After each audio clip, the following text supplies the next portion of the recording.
جتنا ہو سکتا ہے وہ اب ہم ابھی بھی لڑ رہے ہیں. اسٹریٹجیز بدلتی ہیں لیکن آواز بھی اگر زندہ رہتی ہے تو میرے خیال میں اس موجودہ وقت میں شاید یہ بھی ایک کافی بڑی معنی رکھتی ہوں.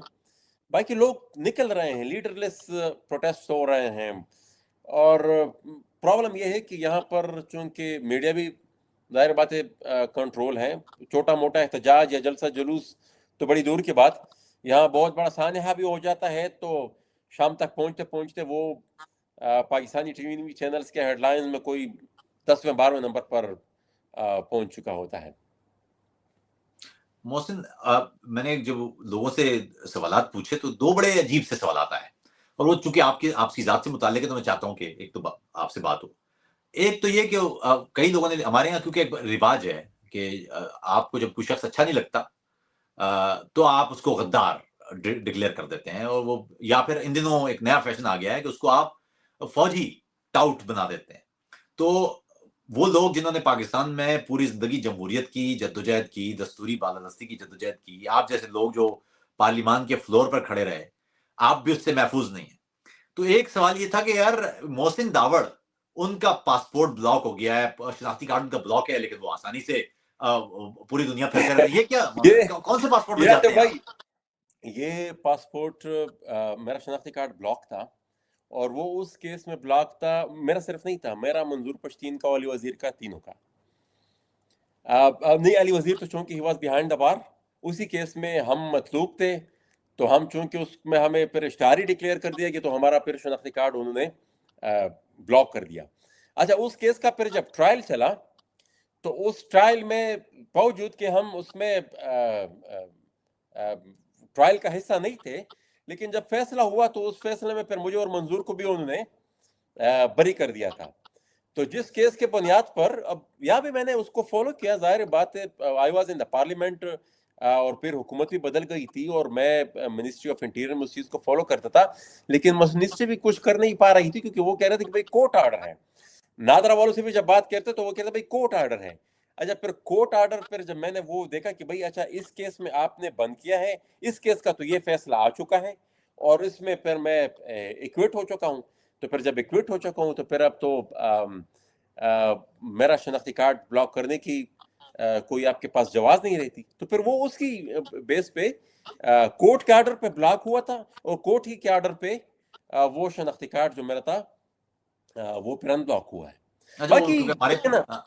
باقی دیکھیں نا, آپ تو سیاسی مخالفین, بعض لوگ ایسے ہیں, بعض لوگ وہ سمجھتے ہیں, بالفرض محال آج کل پی ٹی آئی میں جو ٹویٹ کرتا ہوں, آپ نیچے صرف اس کے کمنٹ سیکشن میں دیکھ لیں, وہ یہ سمجھتے ہیں کہ جو بھی ہمارے ساتھ نہیں ہے, جو بھی ہمارے ساتھ نہیں ہے, وہ غدار بھی ہے, وہ فوج کے ایجنٹ بھی ہے, وہ ان کا ترجمان بھی ہے. جو بھی ہمارے ساتھ نہیں ہے, پی ٹی آئی کے ساتھ جو بھی نہیں ہے, یا جو بھی ان کے بیانی کو سپورٹ نہیں کرتا, بس وہ پھر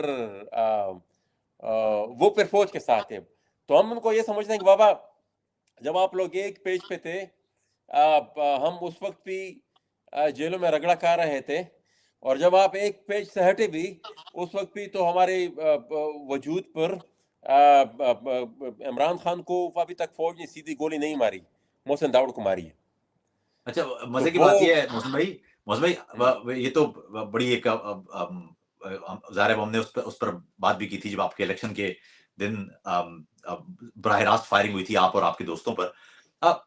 لیکن ایک مجھے ایک بڑا عجیب سوال لگا. دیکھیں نا محسن بھائی, آپ یہ دیکھیں کہ اگر آپ فوج کے خلاف واقعی ہوتے اور آپ فوج کے ایجنٹ نہیں ہوتے اور ڈبل ایجنٹ نہیں ہوتے تو آپ انتخاب جیت کیسے سکتے تھے؟ آپ نے فوج نے تو آپ کو انتخاب جتایا تھا, تو آپ انتخاب جیتے کیسے؟ آپ پی ٹی آئی نے دیکھیں نا اپنے سارے اپنا جو امیدوار تھے آپ کے سامنے بٹھا دیے تھے, اور یہ آپ بات جیت گئے غلط ہے. تھے. لیکن ایک تو وہ عاطف بھائی فیکچولی یہ بات غلط کرتے ہیں. انہوں نے علی وزیر کے مقابلے میں امیدوار فیلڈ نہیں کیا تھا, ان کے ساتھ ان کا ایک اتحاد ہوا تھا. میرے مقابلے میں چونکہ پی ٹی آئی میں اپنا کوئی تگڑا امیدوار نہیں تھا, تو کسی دوسرے جماعت سے وہ امپورٹ کر کے لے آئے تھے, اور آخری دن تک خوب زور لگایا. مطلب یہاں تک کہ وہ میرے 2018 کے الیکشن کی ویڈیوز آپ کے پاس وہ تصاویر ہوں گی, کہ جس گاڑی پر میری تصویر ہوتی تھی اس کو بیجا چیک پوسٹر پہ تنگ کیا جاتا تھا، بیجا تنگ کیا جاتا تھا. اکثر پھر ہمارے دوستوں نے یہ اسٹریٹجی اپنائی کہ گاڑی ہماری ہوتی تھی تو ہمارے دوستوں کی ہوتی تھی، sticker us per P T I کا اور جھنڈا پی ٹی آئی کا وہ لگا لیتے تھے، تو وہ چیک پوسٹوں پر فوجی وہ پھر وہ جلدی جلدی ان کو مطلب کوئی رکاوٹ پیش نہیں آتی تھی. ایک تو پیج میرا تھا سر، مقابلہ، ایک ہاں پیج جو تھا. میں وہ ہماری الیکشن اسٹریٹجی تھی. باقی ان کے علاوہ انہوں نے جو الیکشن انجینئرنگ کرنے کی کوشش کی، جس طریقے سے ان کے طریقے واردات تھے، اس دفعہ تو دیکھیں نا ان کی تقریباً تمام جو تھے پلاننگ وہ فیل ہو گئی تھی. مجبوراً ان کو کاغذ پہ لکھنا پڑا کہ بھائی فلاں کتنے ووٹ ہیں، ڈنگرے کتنے ووٹ ہیں. اور اس دفعہ بھی میں واحد بندہ تھا پورے پاکستان میں جس نے 2 دن پہلے پریڈکٹ کر دیا تھا کہ یہ فارم 45 میں ٹیمپرنگ کریں گے، کیونکہ مجھے پتہ چل گیا تھا کہ جتنے بھی حرب آزمائیں گے الیکشن کو ٹیمپر کرنے کے لیے، اس کا میں نے پہلے سے حل ڈھونڈا ہوا تھا.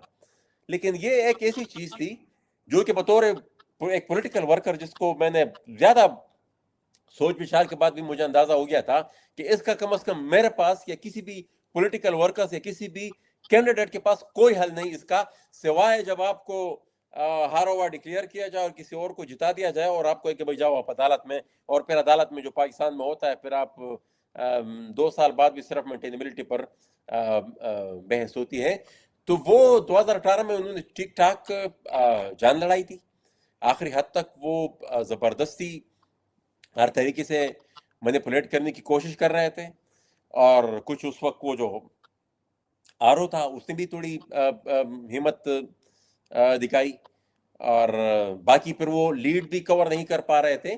تو مطلب ان کے پاس اس دفعہ تو جب وہ سارے حرب میں ناکام ہو گئے تو بس فارم 45 میں 18-20 ہزار ووٹ اضافی ڈال دیے، تو وہ جن کو جتانا تھا انہوں نے جتا دیا. تو یہ جو جس ایگریمنٹ کی یہ پی ٹی آئی والے بات کرتے ہیں یہ غلط ہے. ہاں مجھے آفر ہوئی تھی کہ آپ یہ کمٹمنٹ کر لیں کہ جیتنے کے بعد آپ نے ووٹ عمران خان کو دینا ہے، ہم آپ کے مقابلے میں کینڈیڈیٹ کھڑا نہیں کریں گے. لیکن میں نے وہ آفر ریجیکٹ کر دی تھی. یہ ایگریمنٹ صرف ان کا علی وزیر کے ساتھ ہوا تھا، وہ جو بھی کچھ ہوا تھا وہ علی وزیر اس کو بہتر، لیکن ان کے مقابلے میں پی ٹی آئی کا امیدوار نہیں تھا. میرے مقابلے میں ان کا امیدوار لڑا بھی تھا. اور مجھے پھر جب میں الیکشن جیت گیا تو مجھے عمران خان صاحب کی کال بھی آئی تھی کہ آپ نے بڑا کمال کر دیا، پی ٹی آئی کے کینڈیڈیٹ کو آپ نے وزیرستان میں ہرا دیا. میں نے انہیں کہا کہ آپ کا امیدوار تیسرے نمبر پہ تھا، رنر اپ تو اس وقت بھی کوئی اور تھا. اچھا آخر میں ایک سوال جو میں پچھلی دفعہ بھی کیا تھا، اس سے پچھلی دفعہ بھی کیا تھا، یہ سوال یقیناً ہوتا ہے ہر وقت، اور میں نے بھی لکھا، ایک بندے نے سوال کیا، میں نے نیچے لکھا کہ یار اس کا تو 10 دفعہ ہم بات کر چکے ہیں. تو اس کا جواب یہ تھا کہ اچھا دیکھا نا، سیریس سوال ہو تو آپ وہاں سے گھبراتے ہیں. بھائی یہ بات یہ ہے کہ ایک ہائبرڈ رجیم تھی اس ملک میں باجوہ اور عمران کی، آپ نے اس ہائبرڈ رجیم کے خاتمے کے لیے ووٹ دیا اور ایک اور ہائبرڈ رجیم بنا لی. تو کیا کیا آپ نے فائدہ کیا ہوا؟ آپ جمہوریت کے لیے تو کوئی کام نہیں کیا آپ. دیکھیں بات یہ تھی کہ ہم نے تو اس وقت کی جو ہائبرڈ رجیم تھی اس کو انڈو کرنا تھا اور ہر صورت میں اس کا خاتمہ کرنا تھا. عمران خان نے جو کچھ کیا، پی ٹی آئی نے جو کچھ کیا ہمارے ساتھ، دیکھیں نا ہمارے خلاف ٹرینڈ بھی پی ٹی آئی چلاتی تھی، گالم گلوچ پہ پی ٹی آئی کرتی تھی، جیلوں میں بھی ووٹ ڈالتی تھی. آپ یقین جانیں کہ جو خڑکا مرکا واقعہ ہمارا ہوا، اور بار بار میں اس چیز کو ریپیٹ کرتا ہوں، بہرحال آپ نے سوال پوچھا اس لیے ریپیٹیشن، جو خڑکا مرکا واقعہ ہوا اس میں انہوں نے صوبائی کابینہ نے ہمارے ساتھیوں کو 15 ہمارے ساتھیوں کو شہید کیا، اور پھر اسی پی ٹی آئی کی صوبائی کابینہ نے اسپیشل پروسیکیوٹر 50 لاکھ روپے پہ ایک وکیل ہائر کیا. صوبائی کابینہ نے اس پیسوں کی منظوری دی. گل علیہ اسماعیل کے والدین پر جب جھوٹا دہشت گردی کا مقدمہ قائم کیا تو ان کو پروسیکیوٹ کرنے کے لیے بھی انہوں نے دوبارہ 50 لاکھ روپے صوبائی کابینہ سے اسی تحریک انصاف کی حکومت نے منظور کیے. اور پھر وہ جو اس کا ان کو تو ہم نے ہر صورت ختم کرنا تھا. ہاں یہ ایک الگ بات ہے کہ اس کے بعد پھر جو ریپلیسمنٹ آئی، انیشلی تو ایگریمنٹ بھی ہماری انڈرسٹینڈنگ بھی یہی تھی کہ پی ٹی آئی کو ہٹایا جائے گا، جو انہوں نے متنازع لیجسلیشن کی ہے 1 ہفتے میں اس کو ریورس کر کے دوبارہ ہم جائیں گے الیکشن میں. اب یہ جو گیم پلان تھا اس پہ تو میرے خیال میں ایک آئیڈیل گیم پلان تھا. اب آگے بعد میں جو حکومت بننی تھی اور پھر جس طریقے سے بننی تھی پھر جو ہوا، لیکن میں ابھی بھی ایک بات بتاؤں، یہ جو تحریک انصاف کی ابھی بھی اگر کوئی انڈرسٹینڈنگ پاکستانی فوج کے ساتھ بنتی ہے تو وہ اپنا پچھلا ریکارڈ بھی توڑ دے گی. اور یہ جو موجودہ جو ہیں جنہوں نے بھی تقریباً سب کچھ سرنڈر کر دیا ہے, یہ بھی آپ کو حاجی نظر آنے لگیں گے. تو وہ ان سے کوئی, میں اس دن بھی اپنے دوستوں کو کہہ رہا تھا, میں نے کہا ان کا مسئلہ یہ تھا کہ جب ہم بولتے تھے یہ خاموشی سے ایک کان سے سن کر دوسرے سے کان سے نکال دیتے, ٹھیک ہے نا. وہ پی ٹی آئی کی سچویشن یہ تھی کہ وہ ان کے انٹرسٹ کو پروٹیکٹ بھی کرتے تھے, وہ جو ہیومن رائٹس وائلیشن ہوتی تھی اس کو ڈیفینڈ بھی کرتے تھے, اور اوپر سے آپ کو گالی بھی دیتے تھے. تو پی ٹی آئی کو تو ہٹانا, اس میں پچھلے دنوں بھی ایک پروگرام مجھے ایک صحافی نے پوچھا کہ اگر آپ دوبارہ وہ ریورس, میں نے کہا دوبارہ ریورس ہو جائے تو دوبارہ بھی ہم اس, میں پرسنلی کم از کم خود اس عدم اعتماد کا حصہ بنوں گا جب تک جو کچھ انہوں نے کیا اس پر وہ معذرت نہ کر لیں, جو خڑق مرگ کے بعد انہوں نے کیا, جو زبان انہوں نے استعمال کی, اور پھر جو جس طریقے سے وہ اب کہتے ہیں کہ بھائی جیل میں ہمیں جس طریقے سے انہوں نے جیل میں رکھا, ہم تو ہم پھر بھی میں نے فلور آف دا ہاؤس ان کے پولیٹیکل ورکرز کی جتنی بھی ڈسکریمنیشن ہوئی ہے, جتنے بھی ان پر کریک ڈاؤن ہوا ہے, اس سب کی میں نے فلور آف دا ہاؤس مخالفت کی ہے. ہمیں وہ ابھی جو ان کے خلاف ہو رہا ہے اس کو جسٹیفائی نہیں کر رہا, لیکن ایک مورل گراؤنڈ چاہیے ہوتا ہے نا آپ کو بات کرنے کے لیے. آپ نے جو کچھ کیا اس پر ابھی تک آپ کو ندامت نہیں ہے. کل آپ کو اگر پھر موقع ملے گا آپ دوبارہ اس سے 2 قدم مزید آگے بڑھیں گے. اچھا محسن, ابھی ایک ریسنٹ انٹرویو میں دیکھ رہا تھا علی وزیر کا, انہوں نے کہا کہ جی باجوہ نے ان سے بات کی تھی, فوجیوں نے ان سے بات کی تھی کہ یہ پی ٹی آئی کے خلاف ووٹ ڈالا جائے, اور وہ لے کے آئے تھے اور پھر ہم نے ووٹ ڈال دیا تھا. تو آپ سے بھی فوجیوں نے بات کی تھی, کس نے بات کی تھی آپ سے؟ نہیں, میرے خیال میں علی وزیر نے شاید اس طریقے سے بات نہیں کی تھی. پہلے تو ہمارے ساتھ کسی نے بات نہیں کی تھی. ہمارے پاس چونکہ اپوزیشن کا ہم حصہ تھے, اپوزیشن کی طرف سے ایک موو آئی تو ہم نے اس کو سپورٹ کرنا تھا, اور ادروائز بھی کرنا تھا.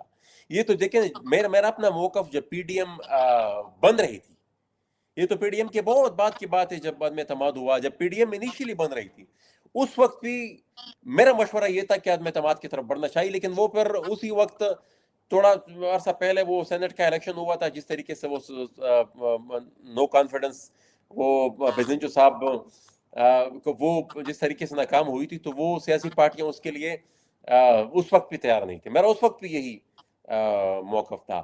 اپوزیشن نے ہمارے ساتھ بات کی, ہاں اس میں ایک سٹیج یہ ضرور آئی کہ جو سیاسی قیادت تھی ہمارے علاوہ, اس کو ان کو سب کو, رمضان تھا میرے خیال میں, ان کو بلا لیا تھا جنرل باجوہ, تو انہوں نے یہ ریکویسٹ کی تھی کہ آپ عدم اعتماد واپس لیں, اور ہم نے عمران خان سے بات کی ہے, وہ اسمبلی ڈیزالو کر لیں گے.